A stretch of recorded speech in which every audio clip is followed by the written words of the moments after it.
ഇന്ന് നാം പെന്തക്കോസ്ത് ഞായറായി ആചരിക്കുന്നു. പെന്തക്കോസ്ത് എന്നത് യഹൂദന്മാരുടെ ഒരു പ്രധാനപ്പെട്ട ഉത്സവമായിരുന്നു. എല്ലാ വർഷവും പെസഹ പെരുന്നാളിന് ശേഷം 50-ാമത്തെ ദിവസമാണ് ഇത് ആചരിച്ചിരുന്നത്. പെസഹ പെരുന്നാൾ പ്രധാനമായി വിളവെടുപ്പിനനുബന്ധിച്ചുള്ള ഉത്സവമായിരുന്നു. ഒരു കൊയ്ത്ത് പെരുന്നാളായും നന്ദി അർപ്പണ ശുശ്രൂഷയായും ഇതിനെ വിശേഷിപ്പിക്കാം. കൂടാതെ മോശയ്ക്ക് സീനാ മലയിൽ വെച്ച് ദൈവത്തിൽ നിന്നും കൽപ്പന ലഭിച്ചതിൻ്റെ ഓർമ്മയ്ക്കായും ഇത് ആചരിക്കപ്പെടുന്നു. ക്രിസ്തീയ സമൂഹത്തിൽ പെന്തക്കോസ്തിന് പ്രാധാന്യം വന്നതിന് കാരണം ഈ ദിനത്തിലാണ് ദൈവത്തിൻ്റെ പരിശുദ്ധാത്മാവ് തൻ്റെ അനുയായിമേൽ നൽകപ്പെട്ടത് എന്നതുകൊണ്ടാണ്. അതുകൊണ്ട് തന്നെ ക്രിസ്തീയ മിഷണറി ദൗത്യത്തിൻ്റെ ആരംഭമായി ഇതിനെ കണക്കാക്കാം. ഈ ദിനത്തിലേക്ക് നൽകപ്പെട്ടിരിക്കുന്ന ചിന്താവിഷയം പരിശുദ്ധാത്മാവേ വരിക, ഞങ്ങളെ സ്വതന്ത്രരാക്കുക എന്നുള്ളതാണ്. പരിശുദ്ധാത്മാവ് എന്നത് ദൈവിക ശക്തിയാണ്. ഇത് ദൈവിക തൃത്വത്തിലെ ഒരാളത്വമാണ്. പരിശുദ്ധാത്മാവിന് ഹിബ്രു ഭാഷയിൽ ഉപയോഗിച്ചിരിക്കുന്ന പദം റുവ എന്നതാണ്. ഈ ദൈവത്തിൻ്റെ തടസ്സമില്ലാത്ത പ്രവർത്തനങ്ങൾക്ക് വഴിയൊരുക്കുകയും പ്രവാചകനിലൂടെ പ്രവർത്തിക്കുകയും ചെയ്യുന്ന ദൈവശക്തിയാണ്. ഉൽപ്പത്തി പുസ്തകം 1-ാം അധ്യായത്തിൽ ആദിയിൽ വെള്ളത്തിൽ മേതെ പരിവർത്തിച്ചുകൊണ്ടിരുന്ന ദൈവാത്മാവിനെ കുറിച്ച് നാം വായിക്കുന്നു. ഇതേ ആത്മാവാണ് സകല സൃഷ്ടിക്കും കാരണമായി തീർന്നത്. ദൈവത്തിൻ്റെ ആത്മാവ് ക്രമരഹിതമായിരുന്ന ലോക അന്തരീക്ഷത്തെ അതിശ്രേഷ്ഠമായ പ്രവർത്തനങ്ങളിലൂടെ ക്രമമുള്ളതാക്കി മാറ്റി. പരിശുദ്ധാത്മാവിന് വ്യക്തികളിൽ വസിക്കുവാനും അവരുടെ ജീവിതത്തെ ക്രമമുള്ളതാക്കുവാനും സകല തിന്മശക്തിയിൽ നിന്നും സ്വതന്ത്രരാക്കുവാനും കഴിയും. ഒന്നാമതായി പരിശുദ്ധാത്മാവ് സമൂഹത്തിലെ എളിയവരോടുള്ള പ്രതിബദ്ധത ബോധ്യപ്പെടുത്തുന്നു. പരിശുദ്ധാത്മാവ് സമൂഹത്തിലെ എളിയവരോടുള്ള പ്രതിബദ്ധത ബോധ്യപ്പെടുത്തുന്നു. യെശയ്യാപ്രവചനം 61-ാം അധ്യായം 1 മുതൽ 11 വരെയുള്ള വാക്യങ്ങളിൽ ദൈവാത്മാവിൻ്റെ വിവിധ ദൗത്യങ്ങളെക്കുറിച്ച് പറഞ്ഞിരിക്കുന്നു. ഈ വേദഭാഗമാണ് യേശു നസറത്തിലെ ദേവാലയത്തിൽ വെച്ച് വായിച്ചത്. ഇത് മശിഹായുടെ ദൗത്യത്തെക്കുറിച്ചുള്ള പ്രവചന ഭാഗമായി കരുതപ്പെടുന്നു. ദൈവത്തിൻ്റെ ആത്മാവ് പകരപ്പെടുന്നതിന് വലിയ ഉദ്ദേശങ്ങളുണ്ട്. ഒന്നാമതായി എളിയവരോട് സദ്വർത്തമാനം ഘോഷിപ്പാൻ. സമൂഹത്തിലെ എളിയവരോടും ദരിദ്രരോടും നമുക്ക് വലിയ പ്രതിബദ്ധതയുണ്ട്. അത്തരം ആളുകളെ സഹായിക്കുന്നതും അവരെ ഉയർത്തിക്കൊണ്ട് വരേണ്ടതും ക്രിസ്തീയ ദൗത്യത്തിൻ്റെ ഭാഗമാണ്. ഈ പ്രതിബദ്ധത ഉൾക്കൊണ്ടാണ് വർഷങ്ങൾക്ക് മുമ്പ് ഇന്ത്യയിൽ കടന്നു വന്ന ക്രിസ്ത്യൻ മിഷണറിമാർ ഇവിടെ തൊഴിൽശാലകളും വിദ്യാഭ്യാസ സ്ഥാപനങ്ങളും ആരംഭിച്ചത്. കൂടാതെ ദൈവവചനം പങ്കുവയ്ക്കുന്നതിനും ദൈവിക കൂട്ടായ്മയിൽ വളരേണ്ടതിനുമായി ദേവാലയങ്ങൾ നിർമ്മിക്കുകയും ശുശ്രൂഷകൾക്കായി പുരോഹിതന്മാരെ നിയോഗിക്കുകയും ചെയ്തു. ഹൃദയം തകർന്നവരെ മുറിവ് കെട്ടുക എന്നതിനർത്ഥം അവരെ ആശ്വസിപ്പിക്കുക എന്നതാണ്. വിഷമിപ്പിക്കുന്നവരെ വീണ്ടും വിഷമിപ്പിക്കുകയല്ല, അവരെ ആശ്വസിപ്പിക്കുകയാണ് വേണ്ടത്. തടവുകാർക്ക് വിടുതലും ബദ്ധന്മാർക്ക് സ്വാതന്ത്ര്യവും അറിയിക്കുക എന്നതും ദൈവികതത്തിൻ്റെ ഭാഗമാണ്. ഇവിടെ ഉദ്ദേശിച്ചിരിക്കുന്ന തടവുകാരും ബദ്ധന്മാരും കുറ്റകൃത്യങ്ങൾ ചെയ്ത് ജയിലിൽ അടയ്ക്കപ്പെട്ടവരല്ല, മറിച്ച് അധിനിവേശത്തിൻ്റെയും ആക്രമണങ്ങളുടെയും ഫലമായി തടവിൽ അടയ്ക്കപ്പെട്ടവരാണ്. സത്യത്തിനും നീതിക്കും വേണ്ടി നിലകൊണ്ടിട്ടും അതിന് തിന്മ പ്രതിഫലം ലഭിക്കുന്നവർ അനേകരാണ്. ഇങ്ങനെയുള്ളവർക്ക് വേണ്ടി നിലകൊള്ളുവാനും അവരെ ശബ്ദമായി തീരുവാനും നമുക്ക് കഴിയണം.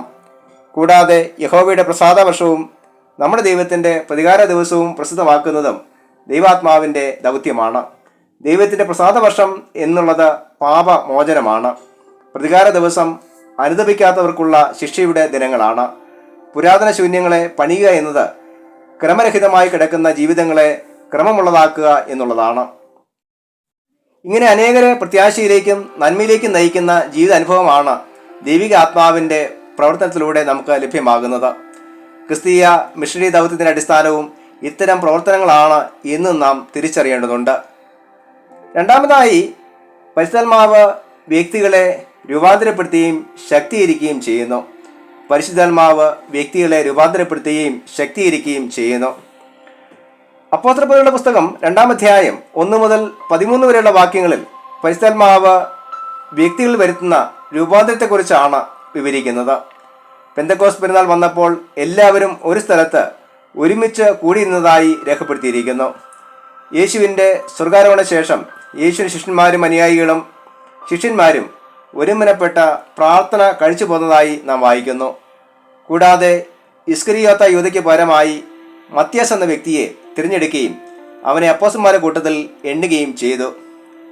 പെന്തക്കോസ്ത് പെരുന്നാളിൽ പങ്കെടുക്കുവാൻ യെരുശലേം ദേവാലയത്തിൽ പോയപ്പോഴായിരിക്കണം അവർ ഒരു സ്ഥലത്ത് ഒരുമിച്ച് കൂടിയിരുന്നത്. പെട്ടെന്ന് വലിയ കൊടുങ്കാറ്റടിക്കുന്ന പോലെ ആകാശത്തു നിന്നൊരു മുഴക്കമുണ്ടായി അവർ ഇരുന്നിരുന്ന വീട് മുഴുവനും നിറച്ചു. എബ്രായ ഭാഷയിൽ കാറ്റിനും ആത്മാവിനും ഒരേ വാക്കാണ് ഉപയോഗിച്ചിരിക്കുന്നത്.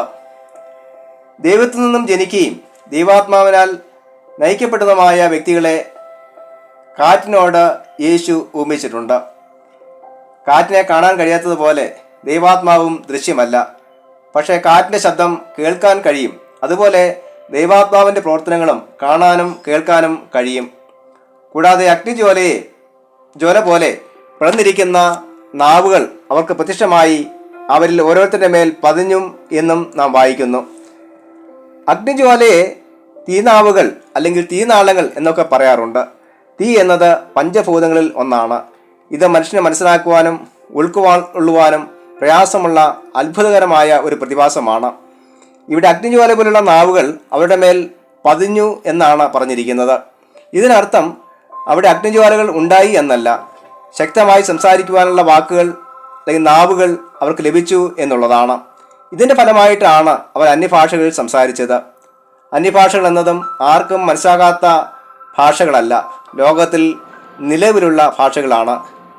യെരുശലേം ദേവാലയത്തിൽ പെന്തക്കോസ്ത് പെരുന്നാളിൽ പങ്കെടുക്കുവാൻ വന്നവരിൽ മറ്റ് പല ഭാഷകൾ സംസാരിച്ചിരുന്ന ലോകത്തിൻ്റെ മറ്റ് ഭാഗങ്ങളിലേക്ക് കുടിയേറി പാർത്ത യഹൂദന്മാരായ വ്യക്തികൾ ഉണ്ടായിരുന്നു. അവർക്ക് ഈ ഭാഷകളിലൂടെ വെളിപ്പെട്ട ദൈവവചനങ്ങളെ മനസ്സിലാക്കാൻ കഴിഞ്ഞു. എന്നാൽ അന്യഭാഷകൾ സംസാരിച്ചവർ അവർ അതുവരെ അറിയാത്തതോ പഠിക്കാത്തതോ ആയ ഭാഷകളാണ് സംസാരിച്ചത്. ഇതാണ് അവിടെ കൂടിയിരുന്നവർ അത്ഭുതപ്പെടാൻ കാരണമായത്. കൂടിയിരുന്ന് പ്രാർത്ഥിച്ചവർ ദൈവാത്മാവിനാൽ നിറയുവാനും ശക്തി പ്രാപിക്കുവാനും വിവിധ ഭാഷകളിൽ ദൈവത്തിൻ്റെ വൻകാര്യങ്ങളെ പ്രസ്താവിക്കുവാനും ഇടയായി. ഇതിനെ യോവേൽ പ്രവചനത്തിൻ്റെ നിവൃത്തിയായി പത്രോസ് വ്യാഖ്യാനിക്കുന്നു. യോവേൽ 2-ാം അധ്യായം 28 മുതൽ 32 വരെയുള്ള വാക്യങ്ങൾ. ദൈവാത്മാവിനായി കാത്തിരിക്കുവാനും ദൈവശക്തി പ്രാപിക്കുവാനും ദൈവത്തിൻ്റെ വചനം ശക്തിയോടെ പ്രഘോഷിക്കുവാനും നമുക്ക് കഴിയണം. മൂന്നാമതായി പരിശുദ്ധാത്മാവ് ദൈവിക ദൗത്യത്തെക്കുറിച്ച് ഓർമ്മപ്പെടുത്തുന്നു. ലൂക്കോസ് 4-ാം അധ്യായം 16 മുതൽ 21 വരെയുള്ള വാക്യങ്ങളിൽ യേശുവിൻ്റെ നസ്രത്ത് പ്രഖ്യാപനമാണ് വിവരിച്ചിരിക്കുന്നത്. യേശുവിൻ്റെ സ്നാനത്തിനും പിശാചിൻ്റെ പരീക്ഷകൾക്കും ശേഷം യേശു താൻ വളർന്ന പ്രദേശമായ നസ്രത്തിൽ മടങ്ങിയെത്തുന്നു. യേശുവിൻ്റെ സ്നാനം യോർദാൻ നദിയിലും പരീക്ഷകൾ യഹൂദിയയിലെ മരുഭൂമിയിലും യെരുശലേമിലുമായിട്ടാണ് സംഭവിച്ചത്. യേശുവിനെ ഒരു ഗുരുവായി അന്നത്തെ സമൂഹം അംഗീകരിച്ചിരുന്നിട്ടുണ്ടായിരിക്കണം.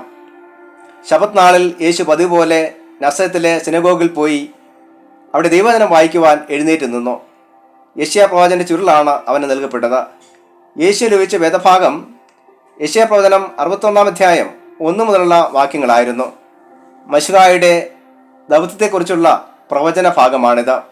വേദഭാഗം വായിച്ചു കഴിഞ്ഞ ശേഷം യേശു പറഞ്ഞു, ഇന്ന് നിങ്ങൾ എൻ്റെ വചനം കേൾക്കുകയും ഈ തിരുവെഴുത്തിന് നിവൃത്തി വന്നിരിക്കുന്നു. തുടർന്ന് യേശു ദൈവവചനം ശക്തിയോടെ പ്രഘോഷിച്ചു. എന്നാൽ ദൈവം ജാതികളെ പരിഗണിക്കുന്നു എന്ന് പ്രവചന ഗ്രന്ഥങ്ങളെ ആസ്പദമാക്കി സംസാരിച്ച വാക്കുകൾ ആളുകളെ ചൊടിപ്പിച്ചു. കാരണം യഹൂദന്മാർ സ്വയം ദൈവജനമായി കണക്കാക്കുകയും ജാതികളെ 2-ാം തരക്കാരായി തരം താഴ്ത്തുകയും ചെയ്തിരുന്നു. അവർ യേശുവിനെ പിടിച്ച് മരമുകളിൽ കൊണ്ടുപോയി തള്ളിയിട്ട് കൊല്ലുവാൻ ഭാവിച്ചു. എങ്കിലും അങ്ങനെ സംഭവിച്ചില്ല. യേശുവിൻ്റെ മേലുണ്ടായിരുന്ന ദൈവാത്മാവിൻ്റെ അഭിഷേകമാണ് സ്നാനത്തിലൂടെ ലഭിക്കുവാനായിട്ട് ഇടയായി തീർന്നത്. ഇത് യേശുവിൻ്റെ ജീവിതത്തെയും പ്രവർത്തനങ്ങളെയും വ്യത്യാസപ്പെടുത്തി. തൻ്റെ യഥാർത്ഥ ദൗത്യത്തെക്കുറിച്ചുള്ള ബോധ്യം പ്രതിസന്ധികൾ പോലും അവഗണിച്ചുകൊണ്ട് പ്രവർത്തിക്കുവാൻ യേശുവിനെ ശക്തമാക്കി. ദൈവാത്മാവ് നമുക്ക് നൽകപ്പെടുന്നത് ദൈവിക ദൗത്യം നിർവഹിക്കുവാനായിട്ടാണ്. ദൈവിക ദൗത്യത്തിൽ എളിയവരോടും സമൂഹത്തോടുമുള്ള പ്രതിബദ്ധത വളരെ പ്രധാനമാണ്. ദൈവാത്മാവ് ഇതിനായി നമ്മെ ശക്തീകരിക്കുന്നു. ദൈവാത്മാവിനാൽ ശക്തീകരിക്കപ്പെട്ട് ദൈവിക ദൗത്യം നിർവഹിക്കുവാൻ ദൈവം നമ്മെ സഹായിക്കുമാറാകട്ടെ. ആമേൻ.